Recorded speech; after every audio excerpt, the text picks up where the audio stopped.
talked about quite a bit, considering this is a Tennessee player. A lot of people here that are Titans fans and Tennessee fans going to be looking at Darnell Wright closely.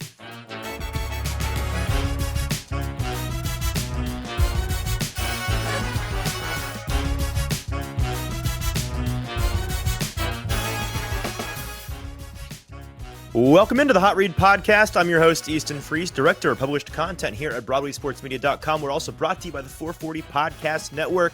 Hope everybody's having a great week. Happy Wednesday. I am joined today on a special Wednesday episode of the show. We're talking draft. It's that time of year. And so I'm joined by my friend, James Foster of No Flags Film and AtoZ Film Room on YouTube and on Twitter. James, how are you? Good to hear from you. I'm doing great. It feels great to be fully in draft season. It's my favorite time of the year. I know we've still got the Super Bowl coming up, and so that's like still on the horizon. But with the Senior Bowl this week and the Pro Bowl that nobody cares anything about, like it feels like we're officially in draft season, and we'll take a small break in a weekend to watch the Super Bowl. But we're officially into the off season now. Yep. Yeah, I've been. So we're talking today. Just watching all the clips in Senior Bowl, and everybody's like changing their opinions on players so fast. Like, oh my God, this guy is no way. This guy gets it out of the first round. Oh no, 100%. Day one of the Senior Bowl, we've got people just like flipping immediately. It's like a guy that you're high on, sliding down wide receiver that is your draft crush. Yeah, and then they struggle in like 3 clips you found in press release, the press release drills, and suddenly it's like he can't do it at the next level, man. He's done. He's cooked. Yeah, I mean it's hard, sometimes, especially with players from like FCS. The Senior Bowl has a lot of importance because it's kind of your first look at high quality reps. But yeah, right. I mean, I think I usually like to just kind of not really consume all that much Senior Bowl stuff and then find the tape afterwards and watch it, because like everybody's got their like players, and I did this too. Like I literally just did this on Twitter with Darnell Wright, so I'm a hypocrite. But like everybody's got their players that they like heading into the Senior Bowl, and then they wait for the first like good clip of them to come out, and then it's like, oh my, like I told you guys. Bingo. But that's cherry part pick of the game, for sure. Part of the game. It is part of the game. Today, we're going to focus on a handful of guys that you have handpicked, some prospects in this upcoming draft that are overrated or underrated. And of course, there's some subjectiveness there. But a lot of these guys, I'm looking at the list before we kind of go down it here, and I think that definitely it's going to create some conversation. A couple of these guys, I think the consensus right now is trending towards agreeing that they're a little overrated, a little underrated. I'm excited to talk about some of these guys because I can tell there's going to be some folks that disagree who listens to the show with your take. But I am really, and there's a couple of these guys, one in particular, I definitely disagree with you on. So I'm excited to hear your argument for why they're a little over or underrated. First of all, I want to get your thoughts on kind of giving us a frame of reference for this conversation. We talked a lot last year when we went through this process about how a player being over or underrated is much less a reflection of them as a player or a prospect, and much more a reflection on the draft community, or maybe the NFL or the consensus draft board, whatever you're looking at, just being a little bit too high on where they should go in the draft. It doesn't necessarily mean that an overrated player is a bad player. You can have a guy who really belongs as a second round pick, but if the consensus has him as a top 10 pick, then he's overrated. Doesn't make him a bad player. Right. And at this point in the process, it's not as much like overrated and underrated where everybody has these fully formed opinions and I disagree with them. A lot of it is like holdover from preseason rankings and kind of like what people's ideas of these players are. Like, so for the overrated players, a lot of them are going to be guys that were like in the top 10, top 15, whatever the case may be, in the preseason. And then this year's film just did not live up to that. And people haven't watched the film yet, and so they haven't really adjusted. And then with underrated, it's not as Right. much. Everybody has their evaluation on these players, and I think everyone's too low on them. It's a lot of them are like players that just people aren't talking about or haven't gotten to yet. So it's kind of like it becomes a different conversation later in the process once everybody has opinions on these players. So Right. No, I agree. So, let's not dance around the topic any further. Let's dive in. We've got, let's see here, 12 players, 6 overrated, 6 underrated. We'll start on the overrated side of the scale here. And the first guy you have on here is a guy that's been talked about quite a bit already, even though we're relatively early into the draft process. It's Quentin Johnston, wide receiver out of TCU.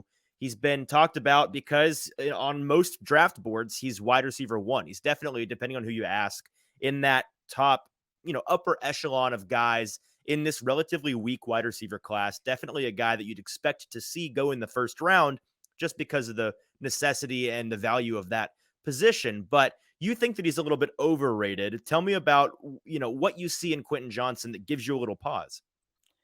So Quentin Johnston is 12th on the consensus board, and he's 22nd on my board. He definitely has the best traits of any of the top wide receivers. Probably going to run in the 4.3s or low 4.4s, and he's 6'4". But there's just a lot of drops on his tape. I think he had 8 drops this past season. Does not play to his size at the catch point at all. And I think he has a lot of work to do when it comes to technique with route running. When he runs a curl route, he needs a couple extra steps to stop his momentum. His breaks on like a dig route are just not that crisp. I don't really see him creating separation in that way against NFL corners.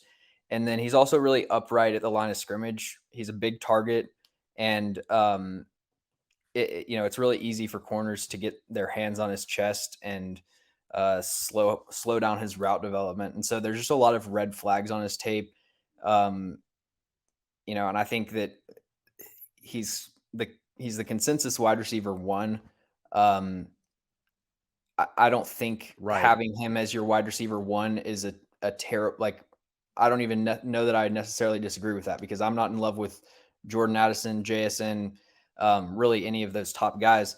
But yeah, I think him just being the like runaway favorite as the first wide receiver, I think I would disagree with that. Yeah, I saw. I just went and pulled it up because we started talking about this, and then I realized I remembered this tweet of yours from 3 or 4 days ago, talking about your film breakdown on Johnston, which I guess you have a video out on him already. Yeah, Yeah. yeah. So it's a guy that you described in the tweet as one of the most boom bust players in the draft, and I'm sitting here looking at your mock up for, or your visual for your evaluation of the player from the tape that you've studied, and the list of strengths and weaknesses is tremendous. Like there's so many things that you both loved and kind of hated about him, or maybe not hated, but gave you a little bit of pause that you found a little concerning. Ultimately, like, what do you think? What who did you comp him with in the NFL? Who do you think he may end up becoming? Maybe on like the high end if he were to pan out as an NFL player, or maybe there's a guy that you see him potentially being if it just doesn't work out. Yeah, so what I like to do with my comps is give I like to give as many comparisons as I think fit, and it's less like this player is going to become this player. It's more like here's a bunch of different kind of potential Right. outcomes of what type of player he could be in the NFL. So the ones I had for Quentin Johnston, I've got Kevin White, Christian Watson, Terrace Marshall, Preston Smith, and Martavis Bryant. Um, so I mean, I think Okay. similar to kind of like Christian Watson last year just had terrible ball skills, but he was super fast and Just had big. Like monster speed. Right. I think Quentin Johnston is a better he has better hands than Christian Watson, but him or like I really do see Preston Smith. I don't know if you even remember that player, but he played for the Honestly, no. Dolphins for a while, Who? and um, Okay. so he went to Tennessee and then he transferred to Colorado. And he might have been in like the 2018, 2019 draft, kind of a late round pick, and he had some success early with Miami. But yeah, Okay. it's kind of like I don't see him really having a complete enough skill set to where I see him like being I don't see it being like a very likely outcome that he's a complete wide receiver one. I think to me the realistic high end for Quentin Johnston is kind of an inconsistent low end wide receiver one. Okay. All right, well, we'll move on to the next guy that you have on your list here on the underrated side. And this one I can't wait to talk about because talk about a guy that has already been spoken about for a couple of months and the jury is still for sure out. The split on this guy is louder than any other player in this draft cycle. It's quarterback Will Levis out of Kentucky, all 6'3", 232 pounds of him. On the consensus draft board, he's quarterback 3, number 7 overall. He's been one of the 3 guys that has been talked about in that top of the draft quarterback prospect. It's been Stroud, it's been Young, and it's been Levis. And Levis has been the guy that has been the most consistently divisive of those 3. Part of that is because of the lack of production he had at Kentucky in his senior year. Part of that is, people looking at him and thinking he's nothing more than a guy that just has a lot of the both tangibles and intangibles that NFL scouts, GMs, and owners love to fall in love with when they're looking at guys from a traits perspective, which we've talked about quite a bit. The philosophy is a little bit different from the average fan looking at these guys versus front offices and scouts and GMs looking at these guys. He's got a lot of those traits on paper, but those ingredients aren't something we've seen him actually put together in a cohesive recipe all that much. You have him down as a little bit underrated. Maybe the hate's a little bit too strong. So talk me through your thoughts on Will Levis and why you have him a little bit higher on your board than most. Well, so the first thing I'll say is I would argue that he has put together a complete season in 2021. So that's the first thing I would say. With Will Okay, so Levis, I just don't think. not in recent memory. Yeah, well, I mean, I watched the film a few weeks ago, so it's recent for me. Um, Recent for um, you. Yeah, yeah. Recent in most um, fans' minds. Right. so I don't think that I'm higher on Will Levis than the average NFL team, or even like the average draft analyst that watches film. Like I'm But lower everybody than else. him. I'm actually, lower than him on the. I have him. Yeah, I have him ranked lower than the consensus, and he's my quarterback 4. But I think that he's being severely underrated by fans. Um, Right. The some of it, I zeitgeist think, is very out on Will Levis. They've been that way for a while. yeah, and I see this. I can't remember if we've talked about this before, but like, I see literally there has to be like a lab where they make these people that are just coming out with the exact same takes, because I had to stop using TikTok because every single TikTok I would see was the exact same take on Will Levis.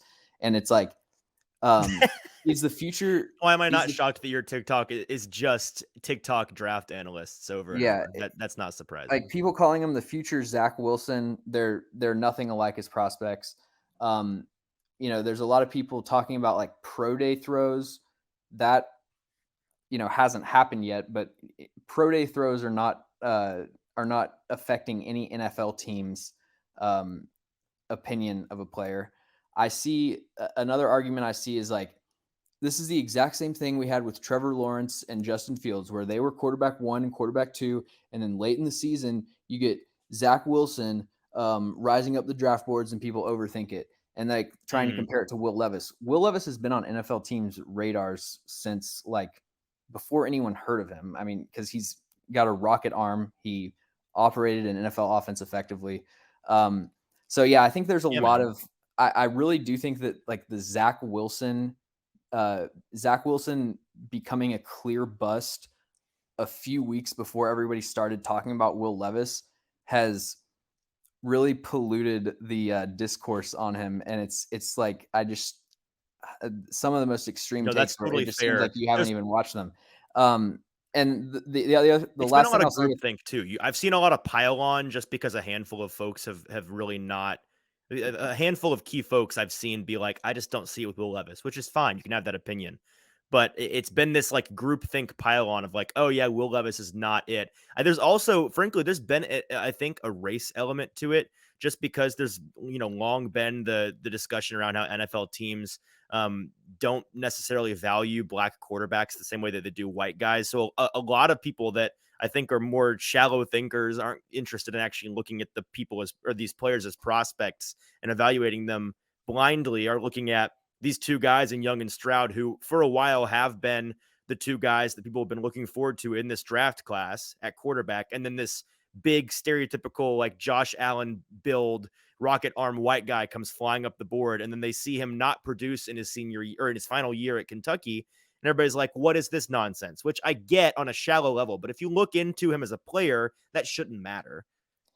Yeah, I think yeah, I would agree. I think like the kind of historical like opinions that or not opinions, but Like like implications. the way Yeah. that black quarterbacks have been evaluated by the NFL, definitely like the juxtaposition of that, I'm sure uh, has some effect on Right. the reaction. But the last thing I want to say with Will Levis is like I don't think you can make a complete evaluation of him if you haven't watched the 2020 tape, because if you only watch 2021, I I completely understand not seeing Will Levis as like a top half of the first round guy. I still think he's a first rounder Do you regardless. mean the But 21 versus the 22 tape, or do you mean the 2020 tape? or Because if you I said said I meant 2020. 2021, like not this Okay, past just year, but the making year sure. before that. 2021 is the tape you have to watch, not just 22. Right. Yeah, because I mean, was playing through an injury this past year. I don't I don't think that he True. would I don't think he would have like let's compare him to CJ Stroud. I don't think a single player on Kentucky's offense would have started for Ohio State. Just going down the lineup. I think that's I don't fair. think, Yeah. I No, I think think you could that's say the fair. same thing about Alabama also. And, just like to completely discount supporting cast and the difference in quality of offensive coordinator that he had from 21 to 22. I don't think you can discount that with a quarterback. With that being said, it's important. Like I'm saying that I don't think you have to be that good of a quarterback prospect to be worth a top 10 pick. Honestly, I think the value that you get as a franchise of actually hitting on one of those guys is just astronomical. Like if you hit on a Patrick Mahomes, It's you're immeasurable. Right. set, or Josh Allen, like any top 5 quarterback, any of those like set and forget quarterbacks where you're a guaranteed contender, like that is so worth it. And missing on a quarterback with a first round pick, like, spending the 7th pick on a quarterback and you play him for a year and a half and he ends up sucking, that doesn't set your franchise back in the way that people think it does. It's like you're going to get another first round pick the next year. So just, you Yeah. keep trying it. So I'm not like, oh, Will Levis is going to be a franchise quarterback. But I think if you're a quarterback needy team and, you're in that probably like 6 to 12, 6 to 15 range, um, I think he would definitely be worth it. So to be clear, this is kind of a situational conversation. He's been talked about as a guy that might go in the top 5. I've got tickets on him to go number 1 overall, just because I know NFL teams sometimes fall in love with guys and make rash decisions, and it wouldn't shock me if somebody moved up there to get him. But would you consider taking? I know you said he's your quarterback 4. I'm assuming that's behind Richardson. Yeah. Yeah. And Okay, so it's you would. the grade difference between Richardson and Levis is pretty small. Honestly, I Okay. don't think I don't think I see it moving off of Bryce Young being quarterback one, although I do have concerns about his size. But Mhm. really, like all four of these quarterbacks, I would put in the same tier. In terms of an average draft class, they're just like all the classic, third or fourth overall pick type of guy. Like the they're like the second, how in kind of a standard draft class, there's the quarterback one goes first overall, and then like the second quarterback goes with a third or fourth pick. All four of these guys are in that second tier for me. Um, Mhm. so Gotcha. it's really like honestly, I probably yeah, I wouldn't really have a problem. It would depend from team to team, but I wouldn't have a problem with any of these four quarterbacks being the first quarterback selected. All right, your second overrated player on the list here. It's defensive lineman Bryan Bresee out of Clemson. He is, let's see, he's defensive lineman 2 on the consensus board behind Jalen Carter, of course. Number 9 overall on the consensus draft board. By the way, just for everybody listening at home, if you're curious what board we keep referring to, if you just look up NFL mock draft database, there is a consensus board, very easy to use and helpful to look at a lot of these prospects and where the draft community, the zeitgeist has these guys. It's kind of an aggregate of a lot of different important draft boards. But Bryan Bresee out of Clemson coming in at 6'5", 300 pounds. You think he's a little bit overrated. Where do you have him on your board? I have Bryan Bresee. He's my 30th overall player. Is it Fourth, Bresee? I've been saying it wrong this whole time. yeah, it's Bresee. Um, It's Bresee. All right. We're making notes. We got to learn as we go here. Bresee. yeah, the pronunciation. I mean, don't don't feel bad. It's how draft season works. You learn as It's you a shit go. You're show. gonna get them wrong. It's just how it goes. Um, Yeah. yeah, so he's 30th overall, fourth ranked defensive tackle. And this is a player where I think it's a case of like people haven't really caught up and watched the 2022 tape yet, because if you watch, so he's a former number one overall number one overall recruit in the 2020 class, I think. Yeah, 2020 class. Mhm. 6'5", 300 pounds, comes in as a freshman. Looking at his PFF profile, 81.2 PFF pass rushing grade as a freshman, 26 pressures, 4 sacks. That's huge for a defensive lineman. His second season shortened by injury, but just based on what you saw from those first 2 years and kind of assuming a linear development path, it was, I had Bryan Bresee in the top 10 of my preseason board. And, that's kind of the expectations. You expect these highly players with high recruiting pedigree to continue to develop the way that they have. But his 2022 tape was, borderline bad.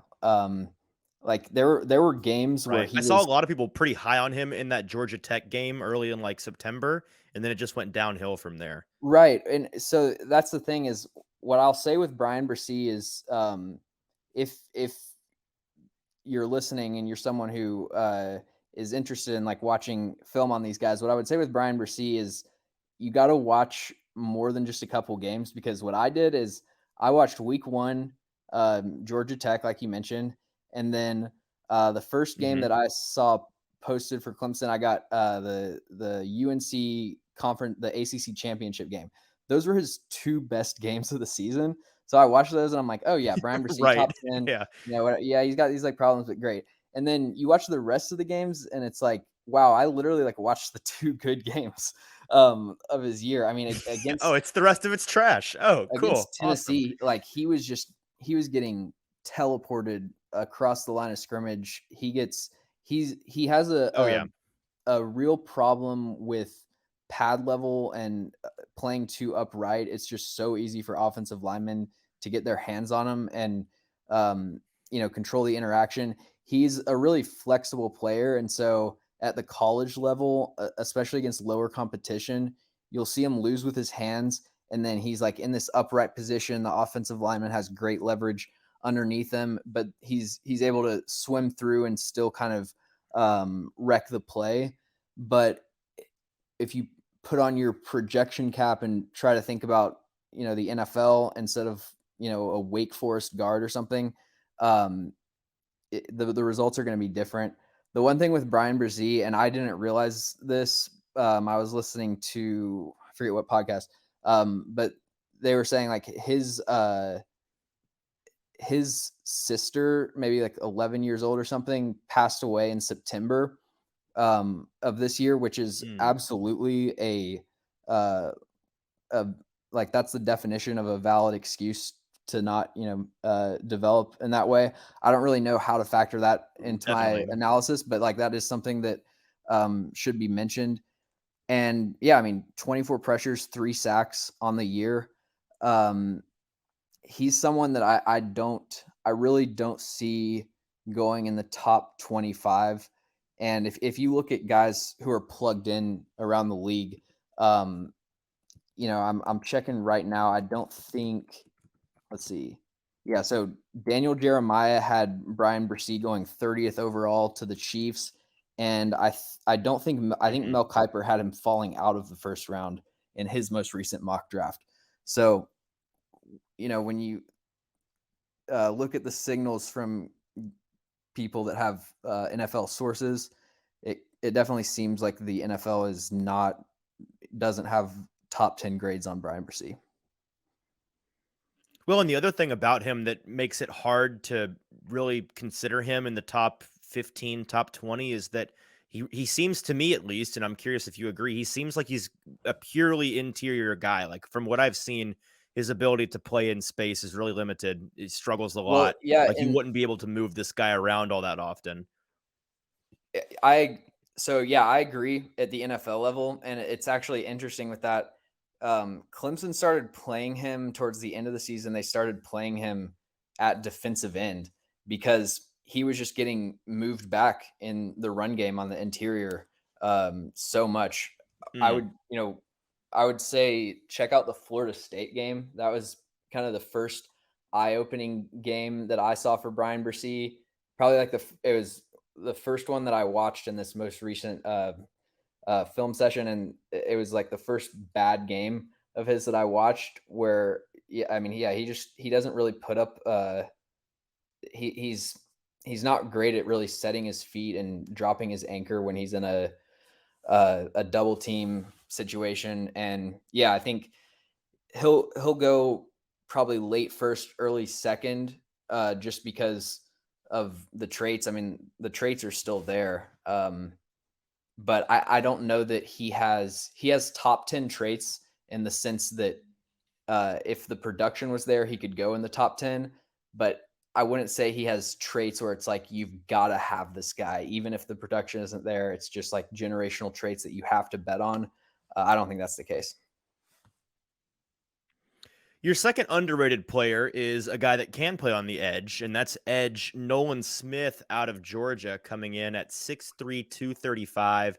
He's a guy on the consensus board. He is edge 4, 26th overall prospect in this year's draft, and he's a guy that it becomes a little bit difficult to evaluate him because he didn't get to play an entire season this past year. He went back to school for his senior year at Georgia, ended up with a torn pectoral muscle. I think it was, I was looking it up here at the beginning of November. So didn't get to play a whole lot of the year, but from what I've got in terms of notes from you, sounds like you think he's a little bit underrated. And maybe that has to do with the fact that he didn't get to play a whole lot this year.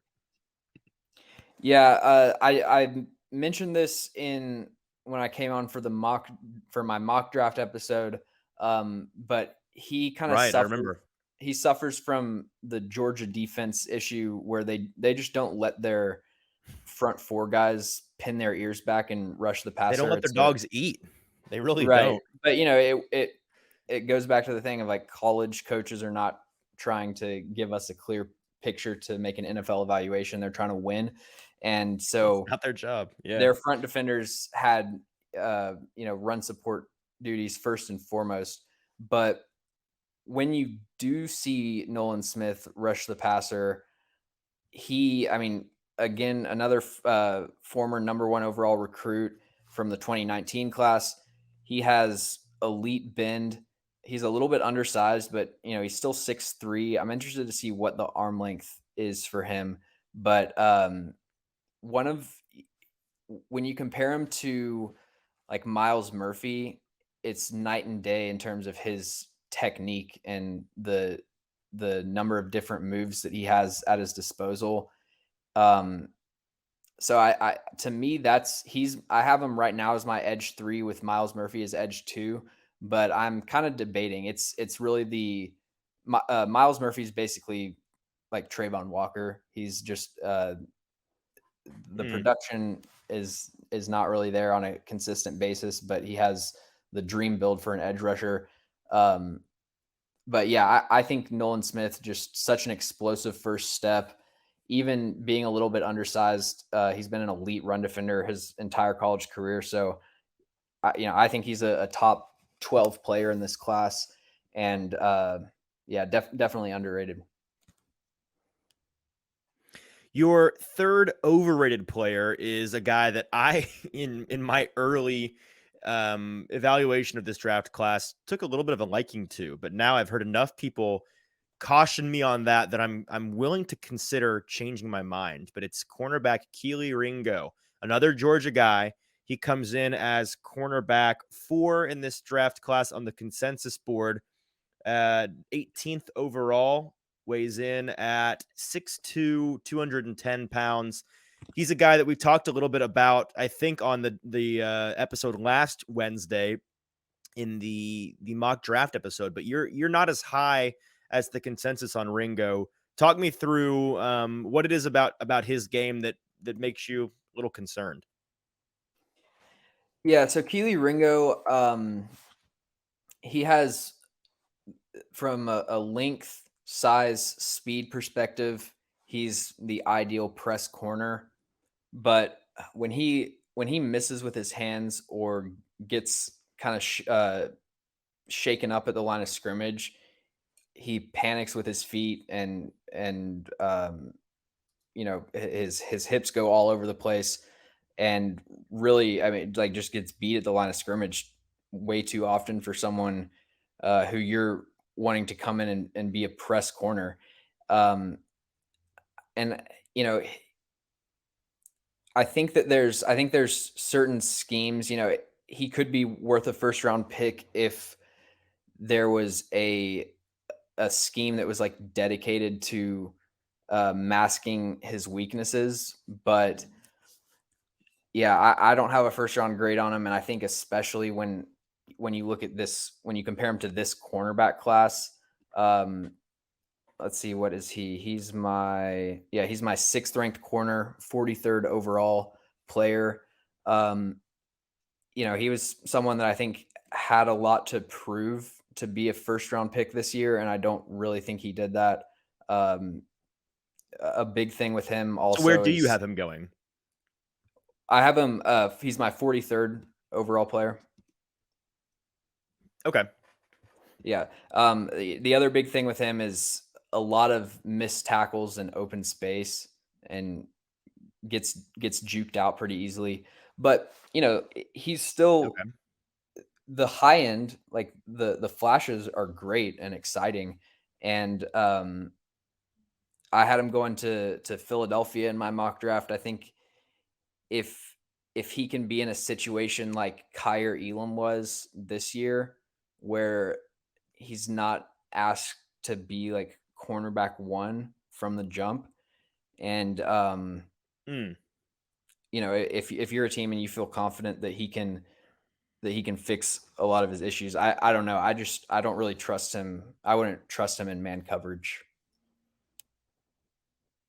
So you've got Ringo as your cornerback 6. You've set me up for the perfect, easy layup transition here.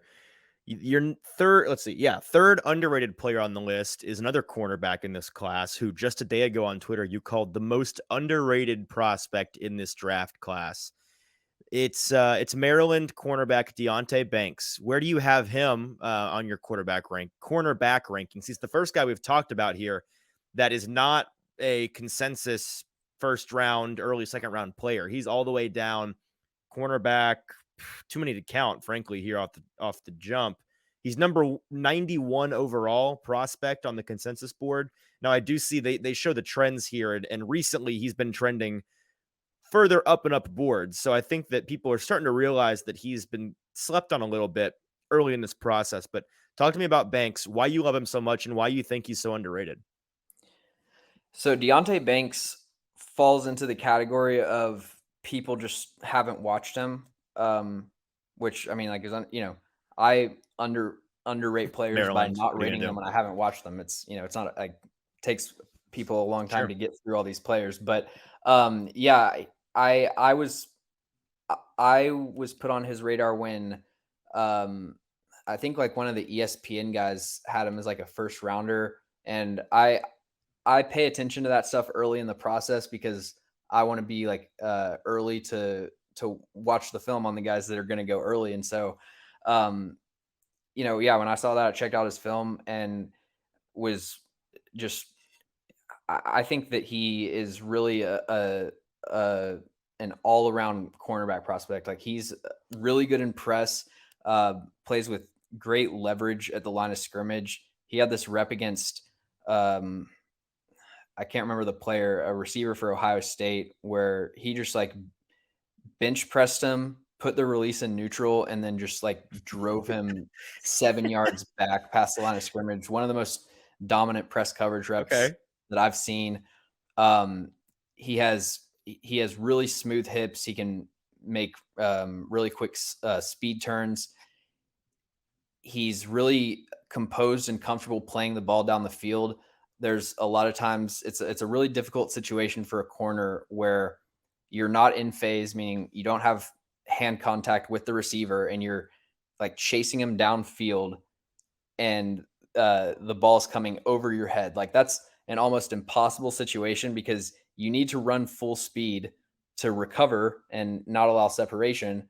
But if you overrun and make too much contact, then you're going to draw a DPI. And Deonte Banks has had a lot of those situations where he's just in a super awkward position in terms of playing the ball. And he just shows so much body control and composure, where he can adjust his speed to just maintain that perfect distance with the receiver, and then uh, read the receiver's body language, play the ball in the air. His biggest issue is only 2 career interceptions. Had a lot of pass breakups this year, but there were a lot of could be interceptions that he dropped or just wasn't able to make a play on. And yeah, I think he might. I don't think my comparison for him in terms of play style, I had 2 comps. It was Jeff Okudah and Eric Stokes, but I could see him being a similar player to a Dory Jackson in the sense that a Dory Jackson gets a ton of pass breakups, but just can't catch the ball and like never gets interceptions. Mhm. I could see that being the case with Deonte Banks, but just in terms of his pure coverage ability, I think he's a first round pick. That's fascinating. He's a guy that I was looking here just a second ago. Dane Brugler has him in his first round mock as well, and he described him as a cover and clobber cornerback with rangy speed, which is a pretty fascinating way of describing him as a guy. Do you see him as a cornerback that could be a press corner at the NFL level, or do you see him playing in a different capacity? Yeah, absolutely. I think he's at his best in press coverage. He's listed at 6'2". I just posted a film breakdown of Deonte Banks, so y'all should go check that out. I talked about this. He's listed at Yeah. 6'2", but I call BS on that. I think he's more like 6'1.5". But the Okay. important thing, once you're after 6 foot, like it doesn't matter. I being 6'2" is almost more difficult to play corner than being like 6 foot 6'1", just because you're so Mhm. top heavy. But he's 205 pounds, like really well built, really compact frame, and he's great at getting that underneath leverage at the line of scrimmage and um, really powerful punch and press coverage. So yeah, I think he could play off coverage, but I don't. I think I would definitely want to draft him to a press heavy scheme because that's going to utilize his skill set the best. Well, we're officially halfway through here. Your fourth overrated player on the list is offensive lineman Cody Mauch, who is a guy who we've heard a lot about in the Nashville media market because the Titans are going to be looking for a number of linemen, I think, to be fresh to the team, to bring in some new guys. I saw our friend Justin Mello on Nashville radio the other day talking about how he's a guy that he wouldn't mind the Titans taking a flyer on out of North Dakota State. It's going to give Titans, if they do consider him, the Titans consider drafting him, it's going to give a lot of Titans fans pause because not a whole lot of great recent history with North Dakota State linemen.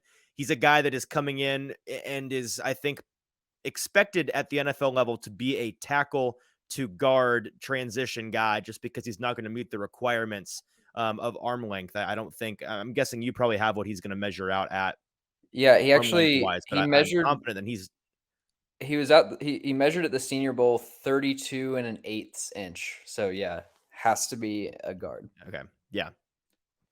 Yeah, so he'll be a guy that for sure when he comes into the league is playing interior offensive line, but he's 6'6", crazy tall, 303 pounds, certainly not lacking in the weight department, and he is interior offensive line. Well, okay, so it gets weird here on the consensus board, right? Because he's listed as a tackle. He's technically tackle 6 here on the consensus board, number 52 overall. Again, he's going to be a guard or maybe a center at the next level. But what do you think about Cody is leading people astray a little bit? Why do you have him lower on your board? So let me just tell you kind of like the negatives for Cody Mauch. He's going to be 24 Okay. years old on the day he gets Hmm. drafted. He's got just over 32-inch arms. I don't have the percentiles handy, but that's going to be like really low percentile even for a guard. And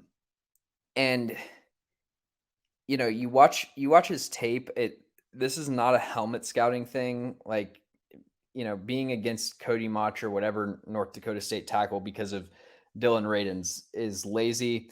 Even though I get the hesitation. You're a small school hater, man. Get out of here.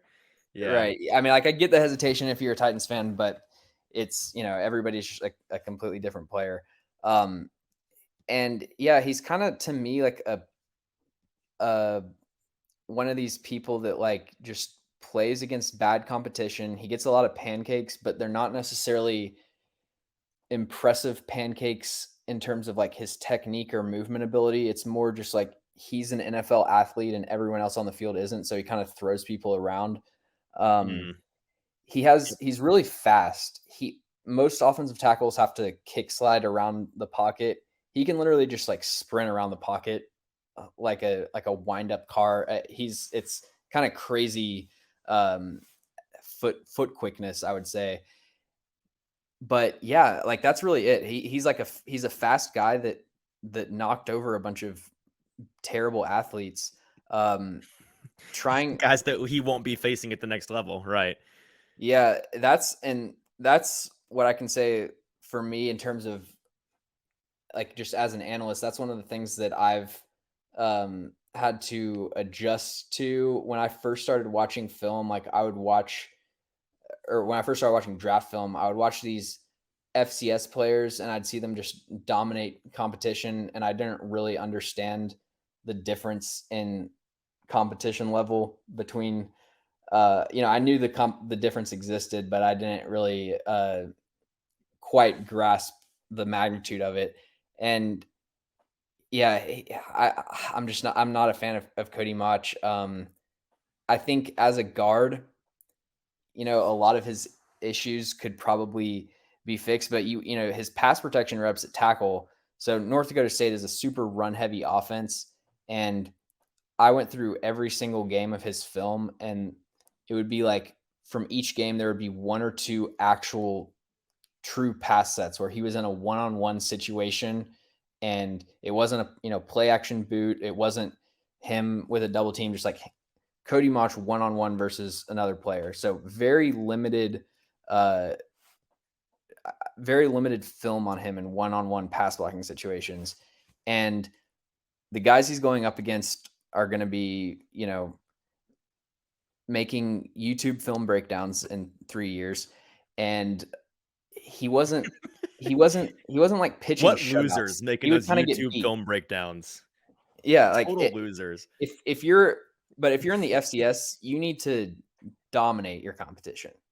Like Yes, for sure. Trevor Penning, who I wasn't as high on as a prospect, but his film was dominant. You could tell that this is like a different level of player.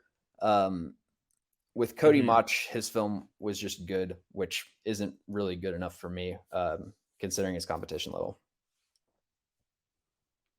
Next guy you have on this list, your fourth underrated player is cornerback Tyrique Stevenson out of the U in Miami. He is 6 foot, 214 pounds, and I have it on good account today from the Senior Bowl where our buddy Zach Lyons is that he was one of the more vocal guys on the field at practice on day one. He's a cornerback who we'll get to where you have him. The consensus board has him all the way down below even Deonte Banks, number 99 overall on their list. Where do you have him on your list, and what do you think it is about him that's going underlooked? I have let's see, where do I have Tyrique Stevenson as my 41st overall player and cornerback 5. And my That's comp a for him, dramatic difference. Wow. yeah, my comp for him is Tyson Campbell. I think that Pretty good player. I'll have to see what his arm length measured in as. I think it was lower when I looked at it. It might have been lower than I expected, but really just active hands at the catch point. Does a great job, raking through his hands, raking through the receiver's hands. Really good size to play press coverage. I think he's explosive out of a back pedal. The footwork in press coverage would be the main thing, that the main negative that I have for him. But yeah, really productive player. Trying to see what his stats are. But yeah, he reminded me of like Tyson Campbell this year, because Tyson Campbell coming out of the draft, he was kind of Oh, like the wow. prototypical press corner, but he just had no ball production, really like couldn't play the ball at all. And then got into the NFL and really developed that part of his game. I see Tyrique Stevenson as like a less athletic kind of Tyson Campbell, just really similar way that they use their hands and press.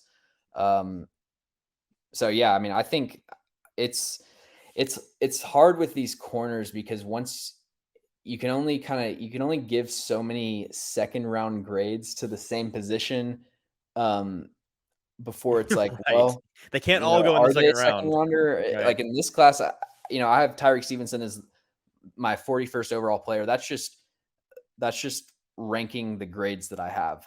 But in terms of this class, I think all these corners, depending on where the run is, you're It's play so as a deep, team, man. you're It's so kind of deep. playing the value. And so if I'm sitting there with the 41st overall pick, I don't know that I'm taking Tyrique Stevenson, or when there's like 5 other guys that I have similar grades on. So yeah, I think the biggest thing with Tyrique Stevenson in terms of like falling down draft boards, or going lower than I have him, would just be how strong this cornerback class is, because I'm kind of past the first and second round guys, but I'm still finding guys, corners, like new corners that I'm watching, that I'm giving day 2 grades to. Your next guy on the list, we got 4 more to get through here. It's guard 1. Overall, he is the number 1 consensus guard on the consensus draft board. It's O'Cyrus Torrence out of Florida, coming in at 6'5", 347. He is the overall 25th player in the draft, according to the consensus board. But according to James Foster's board, where is he? What is it about him that you think is a little bit overrated? I have Osiris Torrance as my 82nd overall player, guard 4 for me, and He's Guard probably 4. Wow, okay. yeah, it's a really weak guard class, and keep in mind with that, so I have Cody Mauch as a guard, and I have Peter Skoronsky as a guard. So those are two guys that Oh, might be okay, listed fair. as Yeah, it tackles gets weird, the on whatever you're tackle looking at. guard distinction on here for sure. Yeah. But he's someone that he was a transfer from Louisiana Lafayette, I think. Um, and really really good at that level, and then came into Florida. And if you look at like his PFF grades, like when I was about to go into his film, first thing I do is pull up their PFF profile to see where they played snaps and stuff. And I'm looking, and it's like 88.0 overall grade, 89.9 run blocking grade. I'm like, okay, this guy's going to be a mauler and a beast. And the film just like wasn't good. I really this is probably Oh, okay, well, next he's guy probably on the the list most here is he's probably the most egregious, like, overgraded player that I've ever seen for PFF. Um, I watched wow. I watched games where there was not a single positive impact run blocking rep, and he would have like an 85 So run James, blocking what grade. what are people seeing? Like, what is it that's fooling them? Um, so he he's kind of like he had a dominant game against like USF. I don't know if people are. I think this could be some lag from last year's from the evaluation from last year. I didn't watch him at Louisiana Lafayette, so I don't know what that film looked like. I'm sure I'll get into it Okay. at some point, but it could be that like last year's film was super impressive and everybody's a big fan of that. But he's huge. He is a rock in pass protection, like just really no point in even trying a bull rush on Osiris Torrence. Um, Mm. and I think he has pretty good foot quickness and balance for someone of his size. But the explosiveness off the ball, hand placement, uh, really lacking in those areas. And he's kind of, I don't want to say that he's not a bad player. It's not like he was getting beat a bunch, but the impact positive plays and um I never really saw him like saw any flashes of high end traits or anything that I would even be considering him in the first round. I talked to Justin Mello. I asked him, I was like, does Osiris Torrance's film get any better? And he was like, no, I had a third round grade on him. I think is what he said. But yeah, Okay. I have a late third Maybe on he's a guy him. that just is gonna come crashing down the boards because that doesn't make any sense. You know what I mean? Doesn't make any sense that he's so high. Yeah, I don't let's see, where did Daniel Jeremiah have Osiris? Yeah, like he's still getting Daniel Jeremiah had him at 17 in his most recent mock draft. Like he's still going Overall? pretty high. Um so yeah, I mean I watched the first 5 games of his season. Maybe weeks 6 through 13 is when he really turns it around. But at this point, I want Okay. to reiterate, he's not a Okay. bad player. He's just it's like Sure. there's no high end. He's kind of Is if he a you run a top gap, 25 if you player? Like, there's a big difference. right. I wouldn't draft him if you pretty much ever run outside zone. But if you're a gap heavy running game and you just need like a solid guard in the third, fourth round, I think that's a good pick. But yeah, I'm not really a fan of Osiris Torrance compared to where he's being put in mock drafts. We've got 3 more guys to get to here, but we do have somebody who is a Broadway insider joining us live who gave us a question that fits in with the offensive line discussion. So I'm going to bring it up real quick and we can talk about this briefly. But Kenneth, who's been watching, appreciate you, Kenneth, asks Titans under John Robinson. They continued to take run blockers and try to coach up pass protection. Is it better to take the reverse and take a good pass protector, try to coach up their run blocking ability? James, as somebody who's done a lot of evaluating players on the offensive line, a lot more than I have, that's for sure. Do you have any thoughts on this? Do you think that there's a distinction between the two? I know we've talked before about how it's usually easier to do one than the other at the NFL level, but what are your thoughts? I think that I definitely agree with what I think Kenneth's opinion is. Um, the Titans, I really disagreed with the Titans' philosophy of how they signed and drafted offensive linemen, where it's like the one criteria that you had to fit is that you can block outside zone. It doesn't matter how Mhm. bad of a pass blocker you are. Um, You can you know, suck at everything else, man. Yeah, when for we're sure. filling out the bottom of our roster, it's just like only guys that can block wide zone, and that's it. Because when you're getting backup offensive linemen, you these players can usually do like one thing well that's keeping them in the league. So like Aaron Brewer, so yeah, I Right. definitely I Yeah, obviously yeah. you have to draft players to fit your scheme, but I think, pass blocking is just more important than run blocking because passing is a more efficient way to move the football than running the ball. So I think that pass Sure. protection should always be the priority. But, it's I do think that run blocking, it's I'm trying to think of how to, so, if you're there's traits and then there's technique. I think that Okay. if a player Yeah. has That's a good way of putting technique it. issues, really in either phase of the game, um, that's stuff that you can coach up. But I wouldn't draft a player that I didn't think had the traits to develop into a good pass blocker. Um, so that's Great way of arm putting it. length, Yep. how much distance can they travel, how much pocket range do they have, how much distance can they travel with a couple kick slides, and then can they recover and slide back to the inside. Um, so mirror ability, recoverability, and length. Those are the kind of the two main traits that I look for in pass protection, and I definitely agree that should be. Hopefully, the Titans prioritize that more and prioritize it over run blocking. Yeah, that's a great way of putting it. Great answer to a great question. Thanks, Kenneth, for listening and offering up such a great question. Back to the list here. We got three more guys. Your fifth underrated player, defensive lineman Keeanu Benton out of Wisconsin, 6'4", 315 pounds. He comes in on the consensus board on the defensive line as the.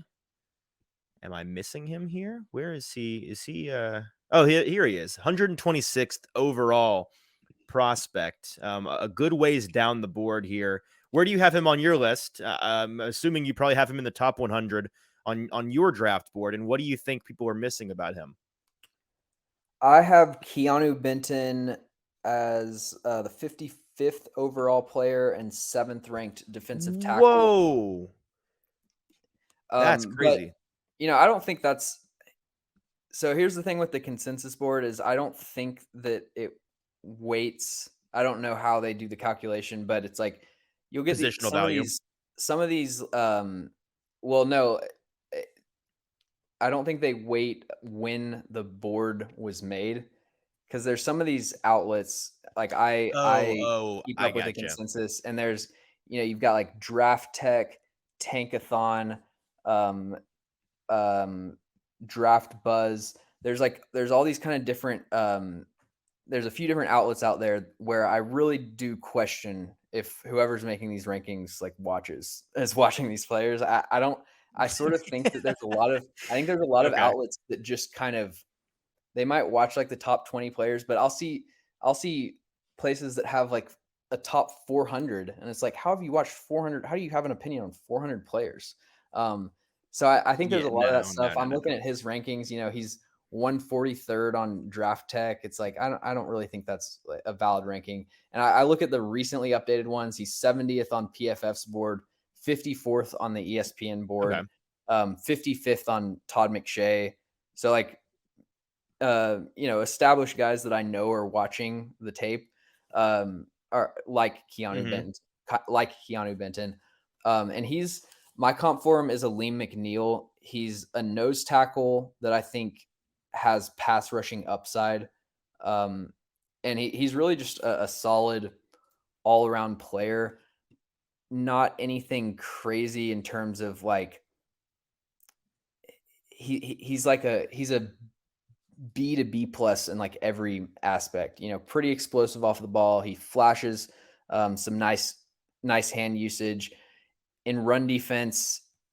He makes a lot of plays in the backfield for sure. There are times that I don't I don't really think he would be a great like anchor guy against double teams because he does kind of get moved back. His Mm. the biggest thing with him is that he lets his feet aren't really like solid on the ground.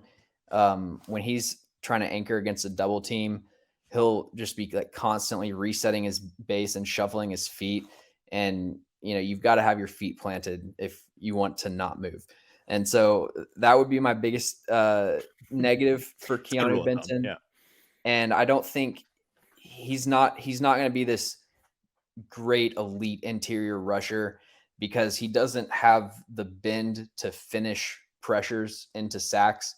He'll get upfield, get into the pocket, and then guards will be able to flush him out, and just like flush him back towards the end zone and let the quarterback step up into the pocket. So yeah, not really like a finisher, but being able to work through double teams and be a run defending nose tackle that also can pressure the quarterback, that is really valuable.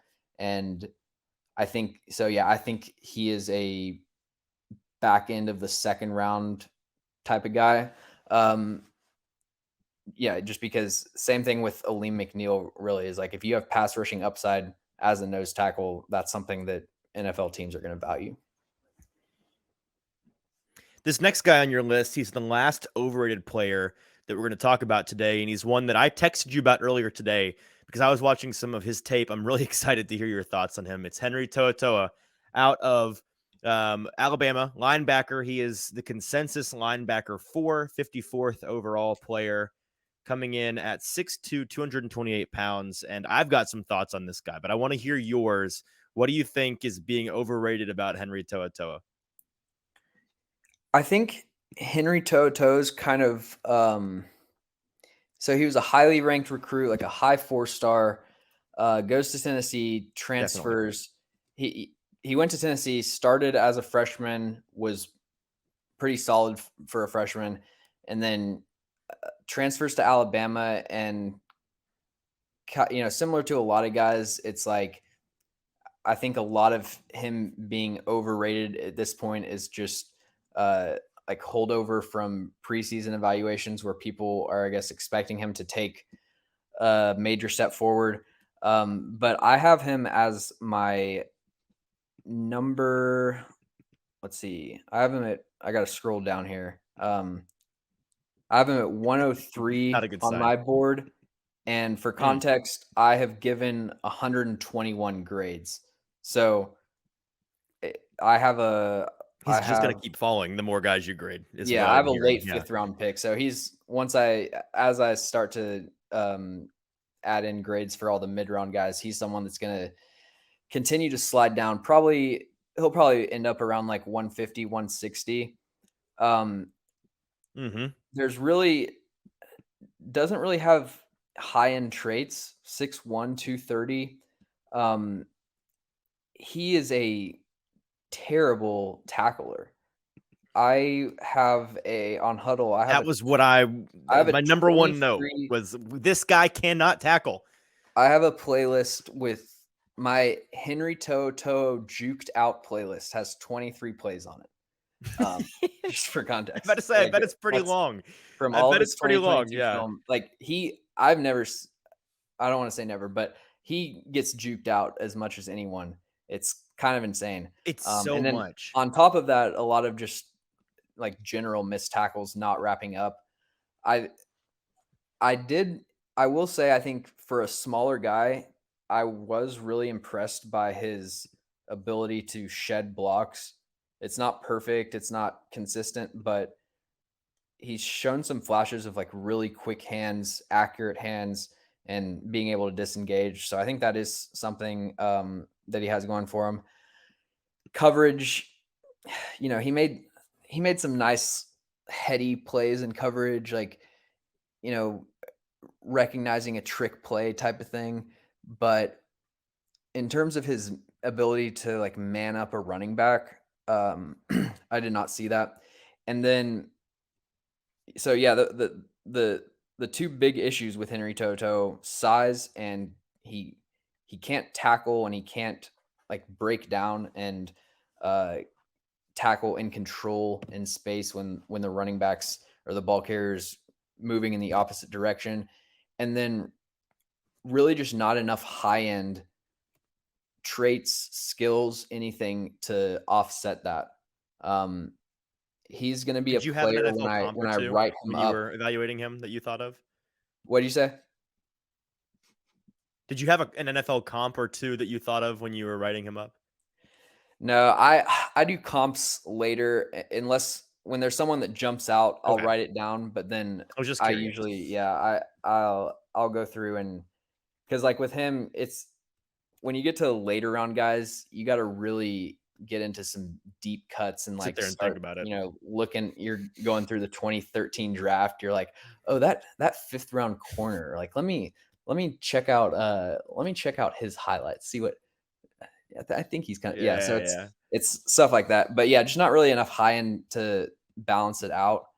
And yeah, I think similar to what I've talked about with how a lot of the rankings that you'll see on consensus boards are not necessarily indicative of like what the most recent film from this past year says. Um, but like I've talked to Mike Renner about this. He has him at 155 on PFF's board, and I think Mm, I think mhm. as as the rankings get updated, I think he's someone that will be firmly in the day three conversation. Yeah, that was you've essentially summed up all of my thoughts on him when I was watching his tape earlier today. Dude can't tackle. I did find it fascinating his ability to shed blocks and make a move at the second level, but I don't see it in terms of a guy that's going to make much of an impact at the next level. But we'll see. I also just now seeing that he may fall even further just because he's got some undisclosed injury that was reported on today, and that's why he was at the Senior Bowl and now he's withdrawn. So I don't know what Mm. the situation is there, but we'll move on here to our last player. It is Darnell Wright, offensive tackle out of the University of Tennessee. A lot of our listeners are going to be familiar with this one. He's a guy that is listed on the consensus board as the 58th overall player. He is tackle 1, 2, 3, 4, 5, 6, 7 on their list, and he comes in at 6'6, 335 pounds. Not lacking for size, that's for sure. I don't know what his arm length is, but with those measurables, I'd imagine he's got a nice wingspan on him. What do you Yeah, think it was just over Darnell 34 Wright could inches. there we go. So, yeah, so perfect arm length there for a tackle at the next level. He's kind of right on that bubble of guys that you hesitate to consider a tackle outside of the first round or two on the consensus board. He's right there at the edge of the second round, but it sounds like you have him a little bit higher than that. Yeah, I have him as my 20th overall player, third ranked offensive tackle. Wow. Um, Okay. so I was listening, I can't remember, it might have been Colin Coward. It was some podcaster show that where Andrew Whitworth was on, and he was talking Okay. about the way that Lane Johnson, right tackle for the Eagles, the way that Lane Johnson plays, and he described Hmm. it as it looks like he's just back there smoking cigarettes while he's playing. Like that's how it is with Darnell Wright, someone who is just it's like Okay. when he would go against the bottom half of the SEC, like Kentucky, Missouri, it's like he was just playing around. Like he would there are times he'll be a little bit sloppy with his technique, and it's almost a positive for me because he still is able to like make the play, block whoever he's trying to block. But like it's really hard to describe, but I like watching him against LSU. The way that he can just slide around the pocket, almost infinite pocket range, which is really surprising. He's very different than what you would expect for someone who's what was he, like 340 pounds.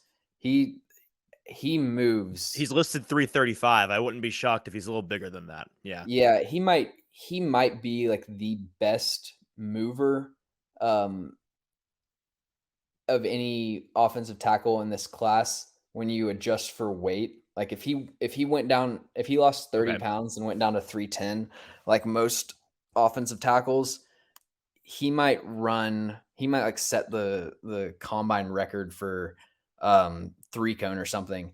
So yeah, really quick feet. Pretty much never saw. I watched today. I actually like finished my Darnell Wright evaluation, and so I've watched every single snap that he took this past season. I don't think I saw him get beat to the outside one time. There are times he will overset occasionally, and when he does get beat, there are a few times he gets beat to the inside. But again, just an elite ability to mirror. He can, if a pass rusher takes a jab step inside, he can mirror that inside rush, like make a full kick slide inside and then slide all the way back out and give the quarterback a wide pocket to work with. So yeah, the range, the foot quickness, elite. He's really good with his hands. He'll do a jump set where he engages really quickly at the start of the snap, and then he'll disengage. He's really good using the snatch trap technique. He's great throughout the process of the rush. He's constantly forcing the pass rusher to disengage. If the pass rusher gets his hands on him, he's swatting them down immediately. Taking a couple steps back and then getting his hands up and resetting the play basically.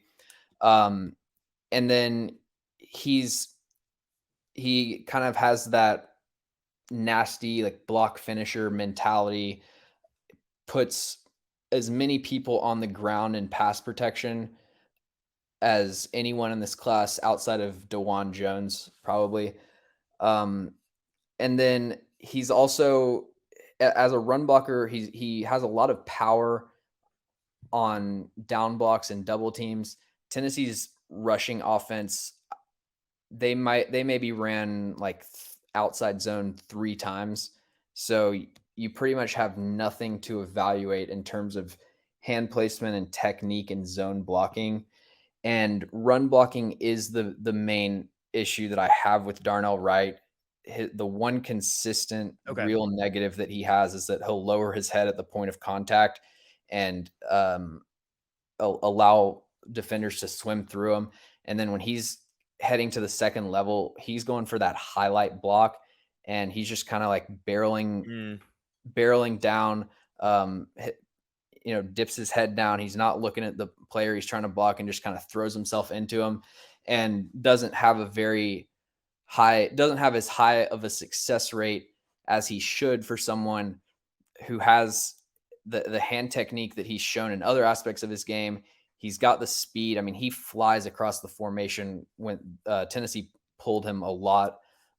So he has the traits absolutely to develop into a better run blocker, but the run blocking tape was not that great. So that's the main negative for Darnell Wright.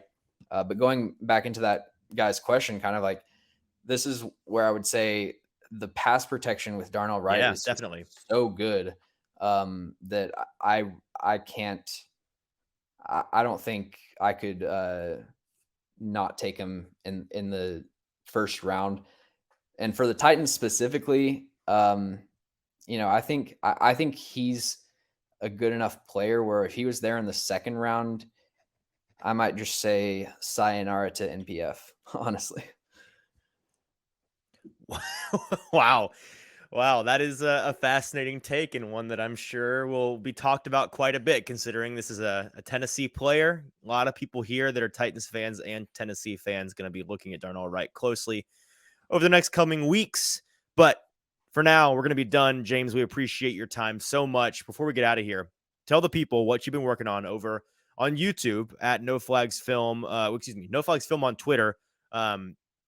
AtoZ Film Room on YouTube. You've got a lot of draft content in the works, I've heard. Tell me what people need to be going to look at right now. What do you have up as of today? Yeah, so we got Anthony Richardson, Quentin Johnston, and Deonte Banks are the most recent videos. And just today posted my all rookie team. It's not live yet, but that should be up probably sometime tomorrow morning. Yeah, going through my all rookie roster, and actually 2 Titans made the team, and I'm sure everybody can guess who the 2 Titans are. Bet I But can guess who they are. yep, Yeah, I bet we can guess who they are. Well, that's awesome, man. We appreciate your time, and we look forward to talking again next week. yeah, thanks for having me. All right, real quick before you go, appreciate James coming in on Wednesdays, having a show ready for us. We're going to talk draft with him every single Wednesday through the draft. So super excited about that. We'll be talking more draft and off season on our Monday and Friday shows as we get further and further into this off season and things get heated up a little bit. But got to let you know that I think we're going to have a regularly scheduled program on Friday morning.